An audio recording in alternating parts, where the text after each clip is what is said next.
नमस्ते friends, welcome to the channel. मैं मुनमुन स्वागत करती हूँ आप सभी का हमारे channel life captured with Munmun में। जो इस देश में है या देश के बाहर से जो जहाँ से मेरे वीडियोस देख रहे हैं, भगवान से प्रार्थना करती हूँ सब अच्छे से होंगे और हम सब भी अच्छे से हैं। कल गई थी मार्केट और मार्केट से लेकर आई थी सब्जी। हर 3 या 4 दिन की सब्जी लेकर आती हूँ और सब्जी आती है मेरे घर में रात के टाइम पे, क्योंकि मार्केट हमारे यहाँ पर शाम को लगता है और मुझे टाइम मिलता है 8 बजे के बाद। तो मैं मैक्सिमम 8 बजे के बाद ही सब्जी लाने जाती हूँ और रात को जब सब्जी लेकर आती हूँ 1-1.5 घंटा बाहर चला जाता है। आने के बाद फिर समय नहीं मिलता कि सब्जियों को सही से फ्रिज में रखूं। दूसरे दिन सुबह सुबह सबसे पहले उठ के मेरा यही काम होता है कि सब्जियों को अच्छे से साफ़ किया जाए और उसके बाद धोकर फ्रिज में रखे जाए। यहाँ पर ये मैंने अभी फ़िलहाल के लिए आलू प्याज की टोकरी बना रखी है, क्योंकि मेरे पास जो स्टैंड है उसका हालत बहुत ख़राब हो चुका है और बहुत जल्द ही आपके साथ उसका DIY शेयर करूँगी। यहाँ पर सबसे पहले मैं हरी सब्जियों को अलग करके कोशिश करती हूँ कि वो उसी दिन बन जाए, फ्रेश रहे। तो आज मेरे यहाँ पर ये शेपों की सब्जी बनेगी शाम को और इसीलिए इसको पहले से नीट एंड क्लीन करके रख ले रही हूँ, ताकि ज़रूरत के समय पे सब कुछ टाइम पे मिल जाए। तो यहाँ पर मॉर्निंग में मेरा 2 घंटा यूं ही चला जाता है। जिस दिन सब्जी आती है दूसरे दिन सब कुछ अच्छे से साफ़ कर लेती हूँ। मैं इस तरीके से सब सब्जियाँ अलग अलग कर लेती हूँ। मटर भी लाती हूँ तो मटर को इस तरीके से छील के एक डब्बे में रख देती हूँ और फ्रीज़र में रख देती हूँ, क्योंकि ये फ्रोज़न मटर का भी काम करता है। हरी मिर्च की क्वांटिटी भी थोड़ा ज़्यादा लेकर आती हूँ और उनको इस तरीके से डंडी निकाल के टोकरी में रख के धोकर फिर उसको डब्बे में पैक करके रख देती हूँ, ताकि टाइम पे सब कुछ मिल जाए। ये मेरे पुराने वाले लहसुन हैं, जिनको आज मैं अच्छे से पूरा छील के एक जार में भर के रख दूँगी। लहसुन को भी मैं कोशिश करती हूँ जब भी समय मिले इस तरीके से छील के जार में भर के रख देती हूँ, ताकि वो भी हमें टाइम पे मिल जाए।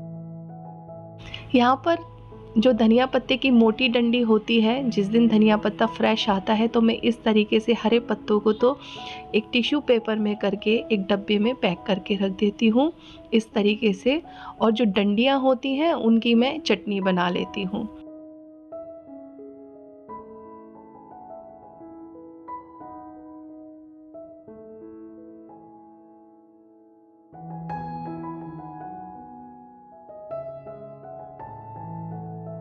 तो यहाँ पर छोटी छोटी चीज़ों का मैं ध्यान देती रहती हूँ। तो यहाँ पर अभी सब्जी की साफ़ सफाई हो गई है। अब जितना भी कचरा होता है इनको सब इकट्ठा करती हूँ एक कैरी बैग में, और नीचे एक हमारे यहाँ पर जगह है, वहाँ पे गाय खाती है, वहाँ पर मैं इसको डाल के आ जाती हूँ। और जितनी भी कैरी बैग्स होती हैं उनको अच्छे से फोल्ड करती हूँ। नेक्स्ट टाइम ये मुझे एक डस्टबिन बैग की तरह मैं इसे इस्तेमाल करती हूँ। वैसे कोशिश तो यही करनी चाहिए कि हमें पॉलीथीन ना यूज़ करें, फिर भी आज की डेट में कभी कभी मिल ही जाती हैं तो हमें करना पड़ता है। तो अभी मैं यहाँ पर सब्जियों को धो कर लेकर आ गई हूँ। अब इनको पानी जब तक इसका ना सूख जाए तब तक मैं इसे 1-2 घंटे के लिए बाहर छोड़ दूँगी। जब तक सब्जियाँ सूख रही हैं तब तक आज मैंने निकाला है किचन का काम। महीने का जब एंड होता है तब मैं इस तरीके से अपने सारे डब्बे चेक करती हूँ, क्या खाली है, कौन से डब्बे में क्या भरना है, कौन सा राशन आना है।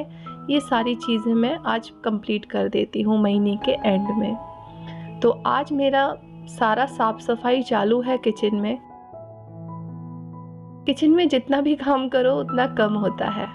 पूरा दिन भी अगर आप किचन में दे देंगे तो भी कम होता है। और अगर बड़ा परिवार रहा तब तो पूछिए ही मत। छोटे परिवार में जब ये हाल होता है तो सोचिए बड़े परिवार में कितना बड़ा काम होता होगा। अगर आप सब एग्री हैं तो ज़रूर कमेंट में बताइएगा। तो इस तरीके से आज मैंने सिलेंडर के साइड का एक एरिया लिया है जहाँ पर बहुत सारी चीज़ें मेरी रहती हैं, उनको मैं क्लीन कर रही हूँ। और ये है मेरी आलू, प्याज, लहसुन की टोकरी, जिसे मैं अब बहुत जल्दी मेकओवर करूँगी और आपके साथ शेयर करूँगी, क्योंकि इसकी कंडीशन बहुत ख़राब हो चुकी है। और अब सब कुछ मैंने सब डब्बे भर दिए जो खाली थे, नहीं थे।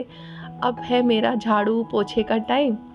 तो ये सब हो गया है, होने के बाद अब मैं रिलैक्स करके थोड़ा बैठ रही हूँ। ये सब करते करते 1 बज गया, दोपहर कब हो गई पता ही नहीं चला। तो बीच बीच में थोड़ा पानी पीना बहुत ज़रूरी है। मौसम चेंज हो रहा है तो ड्राइनेस तो आती ही है, तो पानी को हमें कभी भूलना नहीं चाहिए, पानी हमें पीते रहना चाहिए। अब यहाँ पर सब्जियाँ जो हैं सारी ड्राई हो चुकी हैं। अब मैं इस तरीके से अपनी सब्जियों को रखती हूँ फ्रिज में। इस टाइप की जो बास्केट होती हैं या डब्बे होते हैं, हमें रखना चाहिए, क्योंकि जब से मैंने ये सब चीज़ें शुरू करी हैं तब से फ्रिज में एक तो जगह हो गई है। छोटा फ्रिज है मेरा, लेकिन उस फ्रिज में इतना सामान आ जाता है कि सिर्फ़ और सिर्फ अगर हम सब कुछ सही से रखें फ्रिज में और सही तरीके से रखेंगे तो फ्रिज में जगह तो बनी रहेगी, और इस तरीके से रखा तो हमारे काम को भी आसानी हो जाती है। अगर हम सब्जियों को लाकर कुछ ऐसे ही पटक देते, ऐसे ही फ्रिज में रख देते हैं, एक तो जब हम बनाने जाते हैं तब हमारे को टाइम की कमी हो जाती है। उसको पहले साफ़ करो, फिर धो, ये करो, वो करो, बहुत सारा टाइम हमारा वेस्ट जाता है।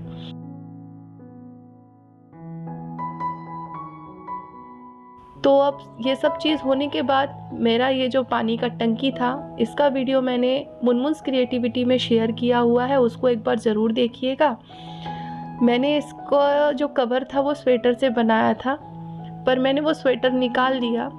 निकालने के बाद मैं यहाँ पर अभी मेरे पास एक कपड़े का टुकड़ा बचा हुआ था, तो उस कपड़े के टुकड़े से मैं यहाँ पर इसके लिए एक कवर बना रही हूँ। और इसमें मेरे जो एक्स्ट्रा के जो राशन थे, जो बचे हुए रहते, वो इसमें रहते हैं।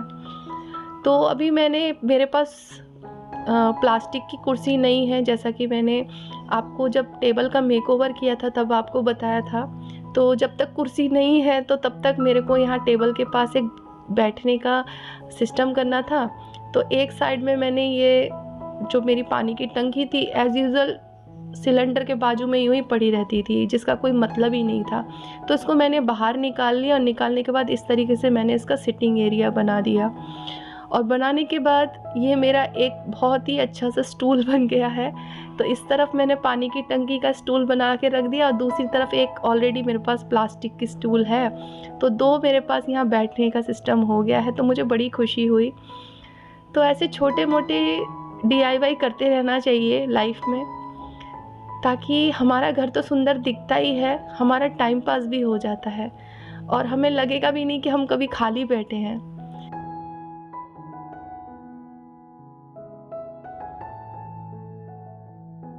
तो यहाँ पर ये कनस्तर था, इसको भी निकाला है, इसको भी वॉश करके ऐसे ही कुछ तो साइड टेबल बनाऊंगी मैं इसको भी।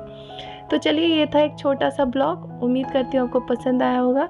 मिलती हूँ अगले वीडियो में, तब तक के लिए आप अपना ध्यान रखिए, खुश रहिए।